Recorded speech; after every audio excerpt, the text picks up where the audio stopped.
ताकि बिरहा से आप लोगों को कुछ सीख मिले। राजेश यादव उर्फ राजू यादव रूदा रुदापुर के धरती से, रुद्रापुर हुई ना, रुदापुर के धरती से 200 रुपए का पुरस्कार। भैया के बहुत बहुत प्रणाम, आशीर्वाद कचा रही। मशीन वाला भैया काली कूलरवा हमारे तरफ कह देता, ऐसा तना ना कि आपका ना आता आप छुआ ना,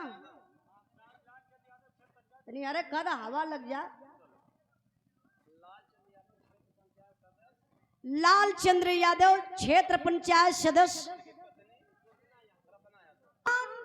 इंसान के खून का प्यासा हो गया, इंसान का ममता कहाँ जात बा, प्यार कहाँ जात बा।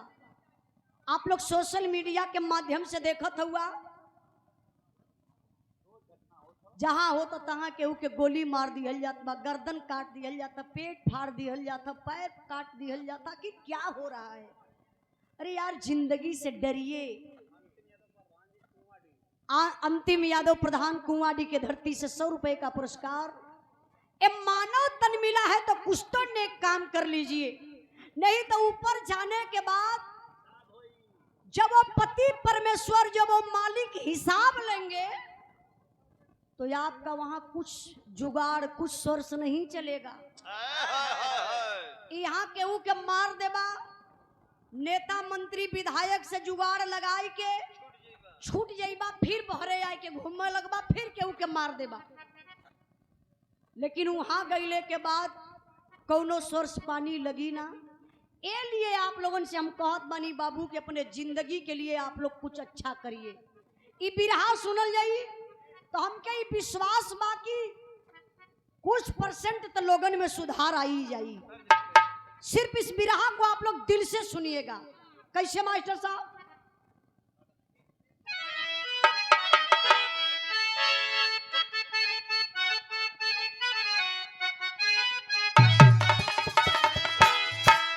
अरे आंगन में फूला फूला गे नवाये नाना दो, अरे आंगन में फूला फूला गे नवाये नाना दो, बाजले बधाइया दुआरे पे।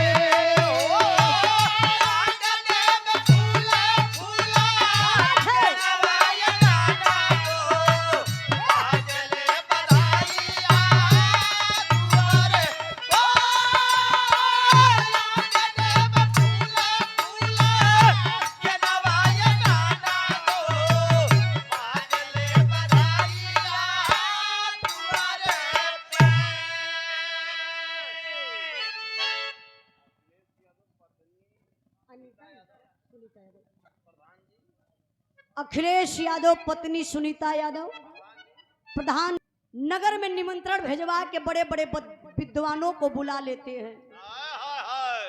दरबार ऐसा लगल बा, सिंहासन पर विक्रमादित्य राजा बैठल हुआ, सवाल कैलन, अरे मेरे नगरवासियों, मेरा एक सवाल है, मैं पहले जन्म का कौन ऐसा करतब कमाई किया हूं जो इस जन्म में मैं राजा बन गया। पूरा दरबार खाली हो गया। एक थे बुजुर्ग आदमी बड़ा विद्वान वही दरबार में बैठल है। विक्रमादित्य राजा का निगाह पहुंचल, हाथ जोड़ के खड़ा हो गई सिंहासन से, कहला महाराज की जय हो, पूरा दरबार खाली, दरबार में आप बैठल है, आप बतैबा का। बुजुर्ग आदमी बड़ा विद्वान कहले बचवा बताई तना, यहाँ से चल जा कृष्ण वन जंगल में एगो साधु मिली है, सवाल करवा जवाब मिल जाई। विक्रमादित्य राजा बाबू दरबार से निकलने घोड़ा पर सवार कृष्ण वन जंगल में गईलन। जैसे ही जंगलवा में प्रवेश करत हमें, वही जंगलवा में से साधु बाबा निकल के बहरे अवत हुआ, गांव के तरफ जात हुआ। विक्रमादित्य राजा वही लमवे से चिल्लात हुआ, ए बाबा ए बाबा ए, रुकी रुकी। साधु बाबा रुकल, कहला हाँ बचवा। विक्रमादित्य राजा कहला बाबा एगो हमार सवाल है। हाँ बच्चा सवाल। पहले जन्म का कौन ऐसा कर्तव्य कमाई कैले बानी के जन्म में हम राजा बन गईली।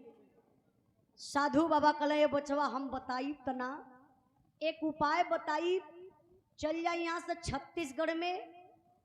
छत्तीसगढ़ का जवन राजा हमार राजा के घरे गो लड़का पैदा भल बा, उ मर गल बा, वही से सवाल करबा जवाब मिल जाई। विक्रमादित्य राजा बाबू घोड़ा घुमा देहलन, चलल हमार छत्तीसगढ़ में राजा के दरबार में, राजा के दुआरे बड़ी भीड़ बा, लड़का पैदा भल बा, मर गल बा, लाश रखल बा। वही लसिया से जाए के विक्रमादित्य सवाल करत हूँ। सवाल का कैलन है भाव पर सम्मान के नंबर का भैया। अवधेश राज यादव उर्फ अभय राज यादव उर्फ चेतन भैया, ग्राम प्रधान पद के उम्मीदवार रुदापुर की धरती से 100 रुपए का पुरस्कार सनातन दुर्गेश यूट्यूब चैनल प्रोप्राइटर बड़े भैया दुर्गेश विश्वकर्मा जी की तरफ से।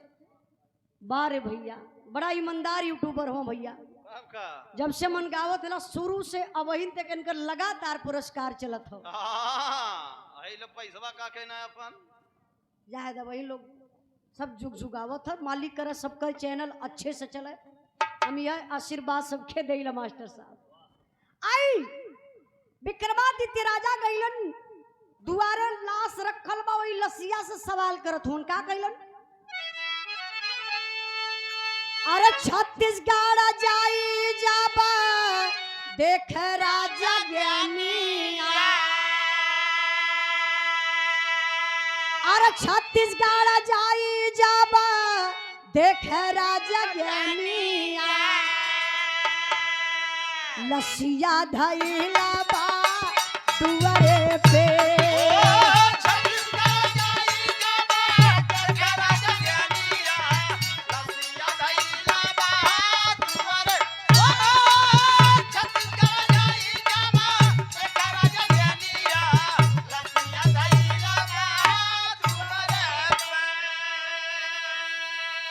अरे प्रश्न का जवाब पूछे लसिया से भारी, आई है आवाज जाओ गाँव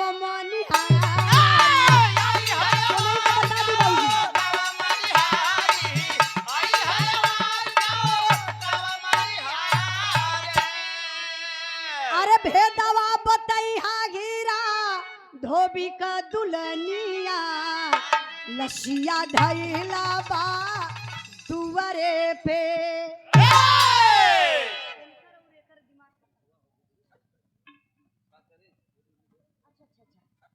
राजनाथ यादव थानापुर के धरती से बिरहा के बड़े अच्छे कलाकार हमारे बड़े भैया राकेश यादव जी के आप मामा जी हैं। राकेश भैया का मामा तो हमारे भी मामा हो, हमारे मामा जी की तरफ से। ये रे मामा राकेश भैया का मामा ई ना समझ पौला है। यही से कहा जाला कि माई से ज्यादा ममता मामा का होला, जहाँ डबल माँ लग जाला वह कंस मामा हो जाना। दे भैया रुमाल दे, दिमाग हमार खराब करत हो। मम्मा बुरा मत मनियाई, थोड़ा सा इनका स्क्रू ढीला हो। इनकर इनकर इनकर इनकर तो इनकर तो गायब हो गल, खत्म। दुल्हा लाल बहादुर दुदहा, मतलब दूध देने। हाँ ई भैया दूध देला ना।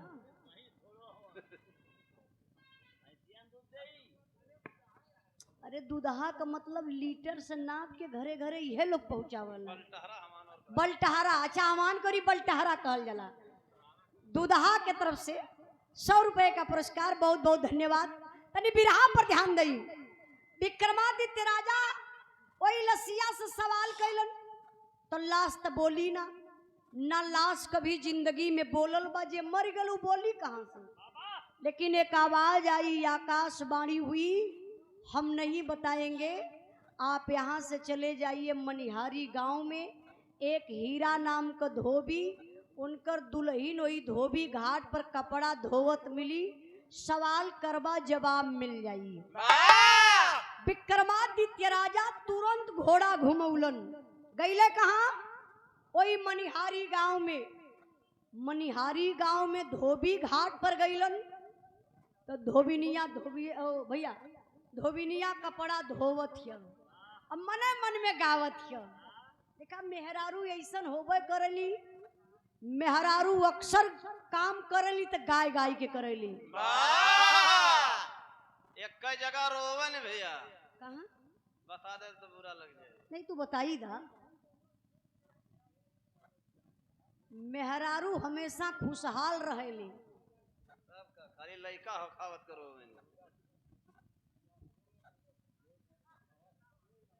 नहीं तो डॉक्टर हूँ ना।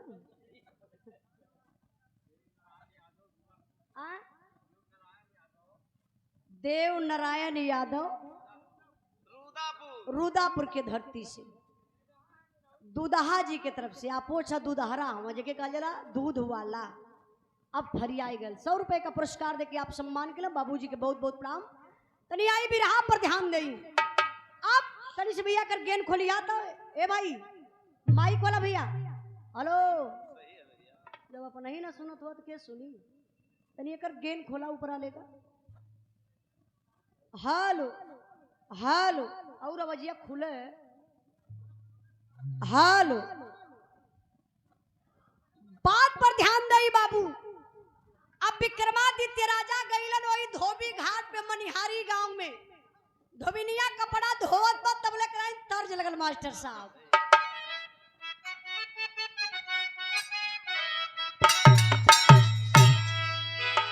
रतिया होले गरमिया डोलै ना पवानवा।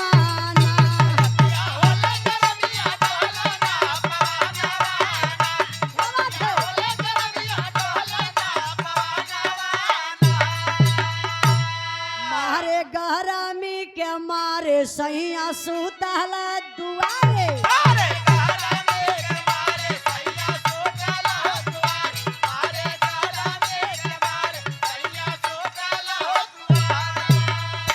हमके शासन नदिया मारली मेहनवाना।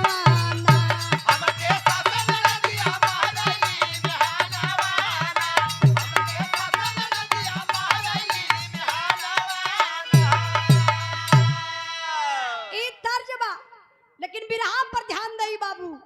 धोबिनिया कपड़ा धोवत बा विक्रमादित्य राजा वही पिछवा से जाए के पूछे लगले ए धोबी दू बेरी कलो। अच्छा परिचित बेचारी है तो ओकर नाव गांव का जानत हो राजा कले धोबी ना ताकत है। फिर कले धोबिनिया पीछे तकलस लगल कांपे कला याही मोरी माई देखो में ही कहीं कर राजा और ये धोबी घाट पर हम अकेल। बेइज्जत करी का। हाँ गहला का। अरे वो करे बतिया सा लगा था। नियत खोर आदमी कहीं कर। धोबिनिया देखत बा गड़गड़ाई के कांपत बा हिलत बा।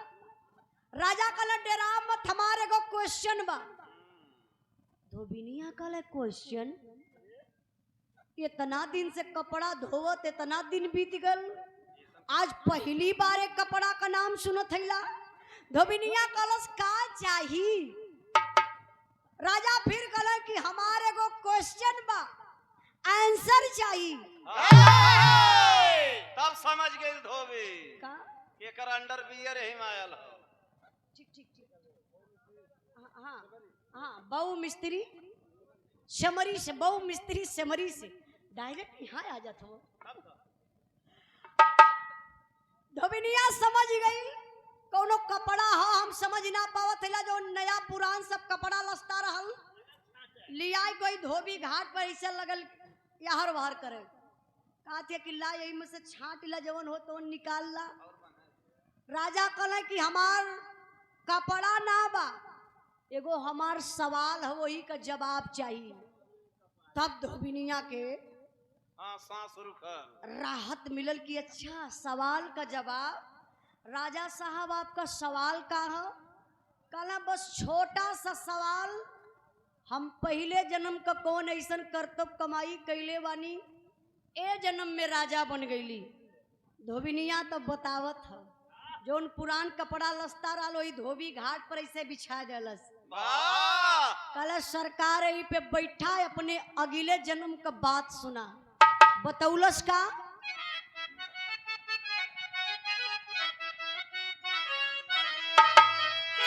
धोबी घाट पे बोली राजा से धोबिनिया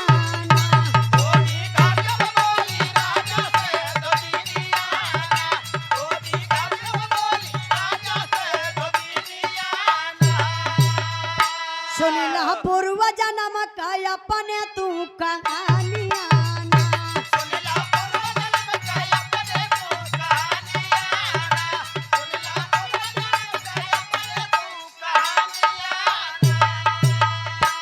सुनिला पूर्व जन्म का हाल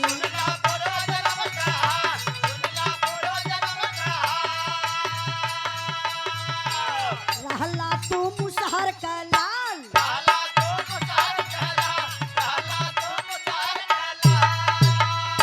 प्यार से पलल माई बाबू कर जतनिया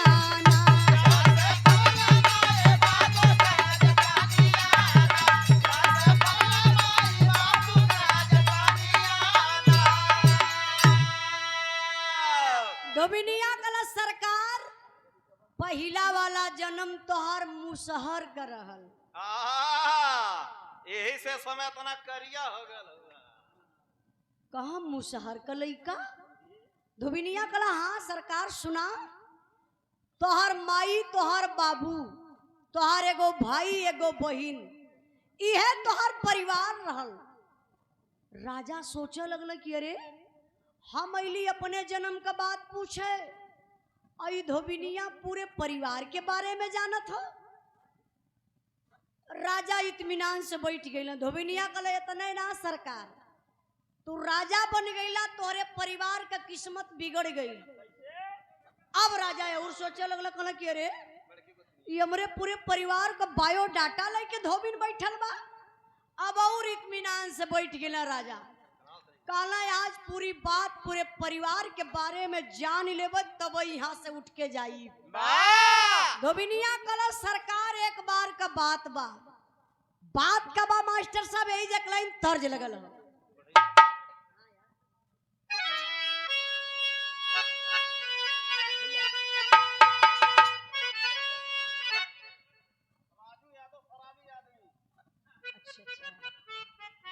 राजू यादव शराबी आदमी बहुत ही ईमानदार हुआ आप। हाँ राजू यादव शराबी आदमी आजकल के पियले भी है उससे पूछबा पियले वत कहीं अरे हम छोड़ दली बहुत जमाना हो गल छोड़ ले अगे उसे पूछ ले बात कहीं का तोरे बाप का पियले हिला का कदवा तनी मुहा सुहावा तोरे बाप का पियले हिला का।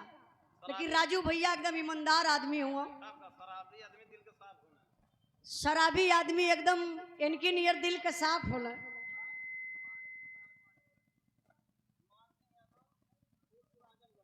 मान सिंह यादव फूलपुर आजमगढ़ के धरती से हमरे आजमगढ़ एक ही फूलपुर हो एक थे हमरे आजमगढ़ में भी बा। अच्छा हमरे पड़ोसी हो भैया ई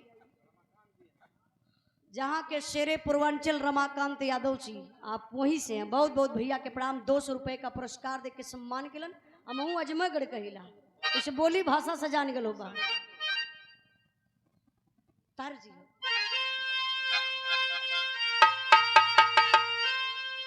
अरे बड़ा के गोतिनिया मारलस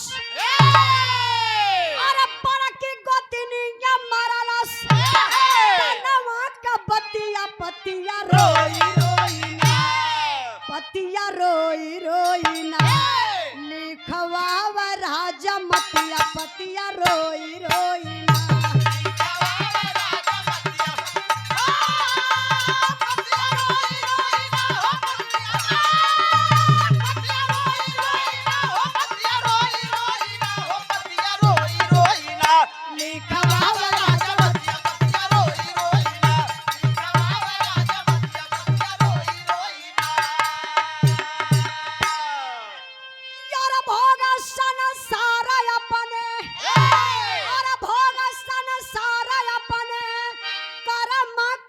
बतिया बतिया चूकी गई बतिया चूकी गई ना घाती भइल की समतिया बतिया चूकी गई ना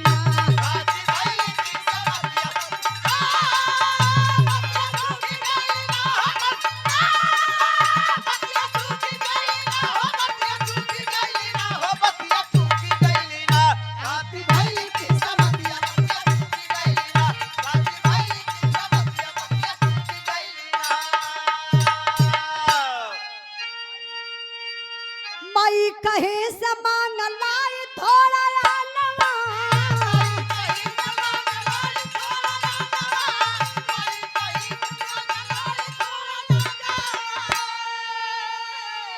हटिया बना के धैल सब के समानवा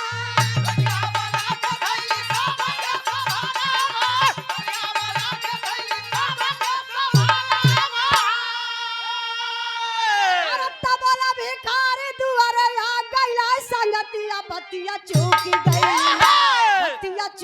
गई ना हाथी भइल की समतिया बतिया चूकी गई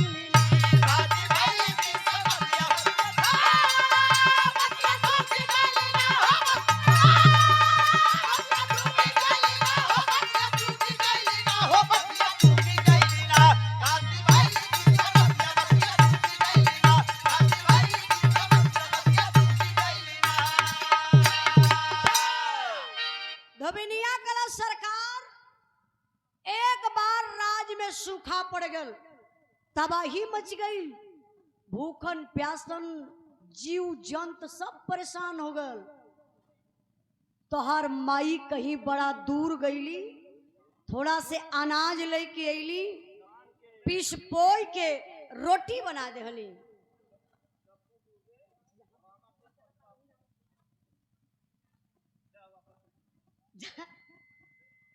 डब्बू दुबे रामापुर प्रतापगढ़ के धरती से आपके तरफ से 100 रुपए का पुरस्कार आपके चरणों में बहुत बहुत प्रणाम।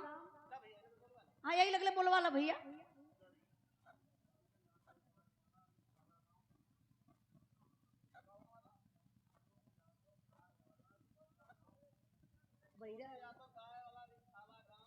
सोनू यादव गाय वाला रिठाला गांव दिल्ली से।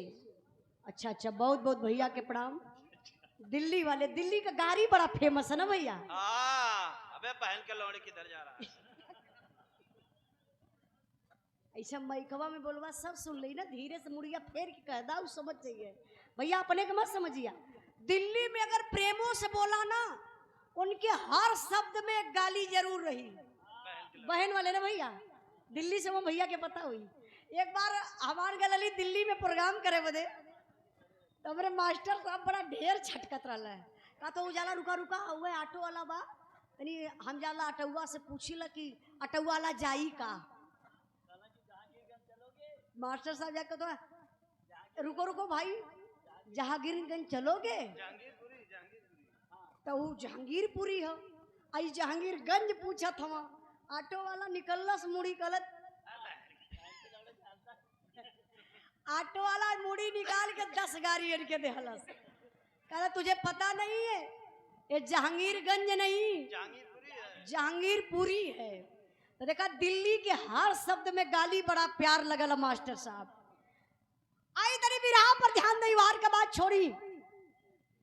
अब विक्रमादित्य राजा से धोबिनिया कलश की तोहार माई कहीं दूर गईली थोड़ा से अनाज लेके अली पीस के पोई के रोटी बना देहली तोरे परिवार के लोग वह रोटिया बैठल लाल खाए बदे।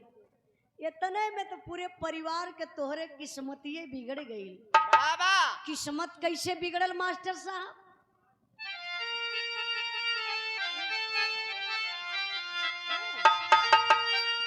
अरे सब कर बिगड़ल वही दिन कमार भूखायल तोहर परिवार रहल रोटिया बैठल लाल खाए बदे।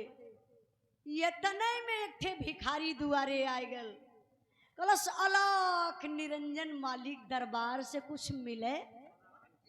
बड़ा तेज भूख लगल है बचवा रोटी खात हुआ आधा टुकड़ा रोटिया दे देता लाल इतने में तोहर बाबू गुस्सियाई गए वो भिखारी के, काले अरे भिखारी के औलाद, चल जा दरवाजे से रोटी ना मिली। भिखरिया पेटवा सुहुरावत बा, भूखायल बा, फिर लाचार होई के हथवा तोरे माई के तरफ कैलस। भैया धीरे धीरे, तोरे माई से जब रोटिया मंगलस तो तोहार मैयो रोटिया ना दली, कली अरे कुत्ता के औलाद, जाय के दूसरे के दुआरे पर रोटी मांग के खाए ले। भिखरिया श्राप दे दलस, तोरे बाबू से कलस कि जा आज एक टुकड़ा रोटी ना दे के साधु के अम्मे भिखारी बनावत हुआ, अगला जन्म तोहर बिगड़ जाई, तू स्वयं भिखारी बन जाइबा, साधु बन जाइबा। तोरे माई के श्राप दलस, कलस ए बिटिया एक टुकड़ा रोटी ना देहलू, हमके कुत्ता का औलाद बनावत हूँ, जा तोहर अगला जन्म बिगड़ जाई, तू स्वयं कुत्ती बन जाइबू। गली गली में घूमबू, कहीं आधा टुकड़ा रोटी पैबू, कहीं वो न पैबू, लोग दुआरे से दूर दूर आए के भगाई दे, जैसे आज तू हमके भगावत हूँ। मन में श्राप देत हो, अगर वो बोल के श्राप दे तब ले तो उन्होंने पूरा परिवार चढ़ बैठता वो साधु वो भिखारी के ऊपर, मन में वो श्राप रहा है। फिर हथवा आगे बढ़ौलस तोरे छोटके भैया के तरफ, इतने में तो तोरे परिवार का किस्मत बिगड़ल। राजा कहला एक मिनट, इहो तो के मालूम हो कि हमारे परिवार का किस्मत बिगड़ गल, तो कहाँ बा हमार परिवार, कौने स्थिति में बा। धोबिनिया कहला सुना सरकार, हम बतावत हिला, तोहार परिवार तो से मिलल रहल, तोरे आँखी के समन्वय पड़ल, लेकिन तू समझ ना पौला राजा साहब। राजा कहला ना हमके तो पता ना बा, तनिए के बतावा। तो धोबिनिया बतावत बा बाबू पूरे परिवार के बारे में कि वो भिखारी के श्राप से पूरे परिवार का जन्म बदल गल। और जन्म बदलल तो जन्म मिलल का कि 4 लाइन बिरहा में बड़ा इंपॉर्टेंट लाइन बा। ए लाइन के आप लोग सुनल जाई दिल से, तो हमके तो ये विश्वास बा कि जरूर आप लोगन के अंदर कुछ सुधार जरूर आई। कहे से हमानो बहुत बड़ा तपस्वी, बहुत बड़ा ज्ञानी ना बनी, बिरहे से अच्छी अच्छी बात से हमान के भी सीख मिले ले, अपने अंदर सुधार ले आके तब आप लोगन के बतावल जाला। इसलिए आप लोगों से मैं बात को बताना चाहती हूँ कि आप लोग 4 लाइन पर विचार करिएगा, इसी भाव पर सम्मान किए आप। कृष्णा गुप्ता किराना स्टोर,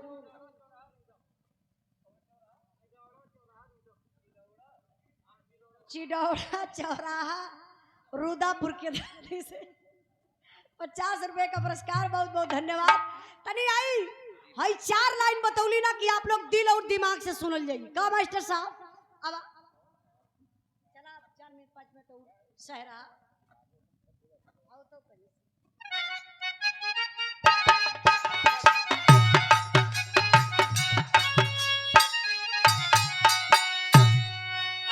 अरे दाना किए से नहीं धानवा घटेला रे भैया,